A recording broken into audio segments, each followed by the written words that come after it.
bir odam deyin rosa charchab endi hayotdan zerikib, bu yoqda kreditlar, bu yoqda qarzlar, bu yoqda mashinalar arendasi, bu yoqda uy ipoteka pulini to'lash kerak, butun miyalari shib asabiylashib ketibdi.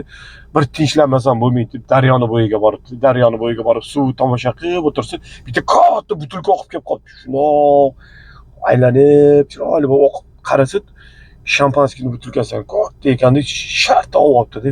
Nima ekan bu deb shundoq bundoq qarasa, butilkani qorniga yozib qo'ygan ekan, katta qilib jindir. Voh deb xursand bo'lib ketibdi.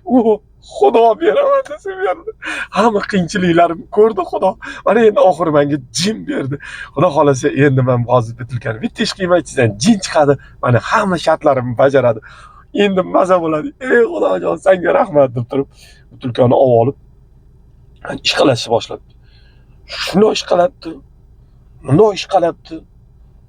Jin chiqmabdi. Yedi bunaqasiga ishqalabdi rosa.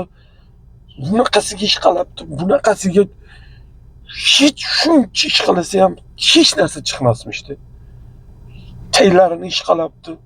Ikkita qo'li bilan o'rtaga olib bunaqasiga ishqalabdi. Hech chiqmabdi-da. Deb shuncha omadim keldi desam, bu ham bir yana haligi puflo bir mashinikka uchrab qoldim shekilli. Turib jahl bilan shunda butilkani bitta qo'ygan ekan yerga. Butilkaning ichidan ovoz kelibdi. Ey kellavarram, hadeb ishqalayverasanmi? Bir soatdan bir ishqalaysan. Hit qilding odammi? Butilkani qopqog'ini och, cho'kniti. Demiş. Tuga